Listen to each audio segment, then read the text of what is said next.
ఆవిడే అడిగింది పార్వతీదేవి, ఏమండి కైలాస పర్వతం మీద ఉంటాం, అఖిలాండ కోటి బ్రహ్మాండ నాయకుడు మీరు, ఎందుకంటే ఆ శ్మశానంలో ఉంటుంటారు? కొంతమంది పని కట్టుకుని అదే పనిగా శివుడు శ్మశానవాసి అని అక్కర్లేని ప్రచారాలు అన్నీ మొదలెడుతున్నారు కదా, ఎందుకంటే ఆ శ్మశానంలో ఉంటారని అడిగింది.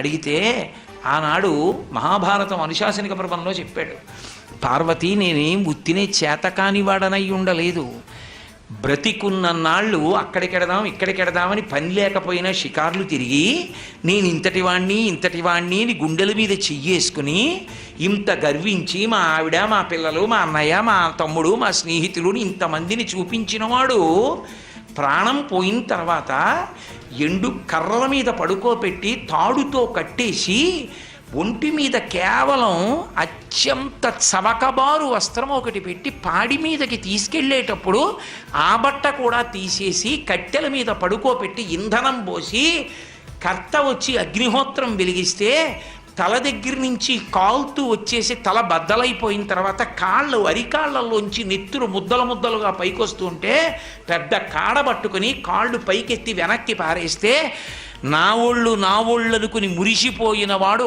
కట్టెలలో కాలిపోతుంటే జీవుడు పైకి లేచి చీకటి పడుతోందని వచ్చిన వాళ్ళందరూ స్నానం చేసి వెళ్ళిపోతే ఒక్కడే ఉండిపోయానని బెంగ పెట్టుకుని ఏడుస్తుంటే నేనున్నానని ఓదార్చడానికి ఉన్నానట.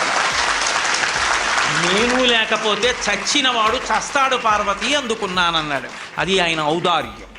చేతకాక అక్కడ ఉండలేదు, అన్నవాడిని ఓదార్చకుండా ఉంటే తెలిసి వస్తుంది వాడికప్పుడు శివుడు శ్మశానవాసని విమర్శించడం ఏమిటో.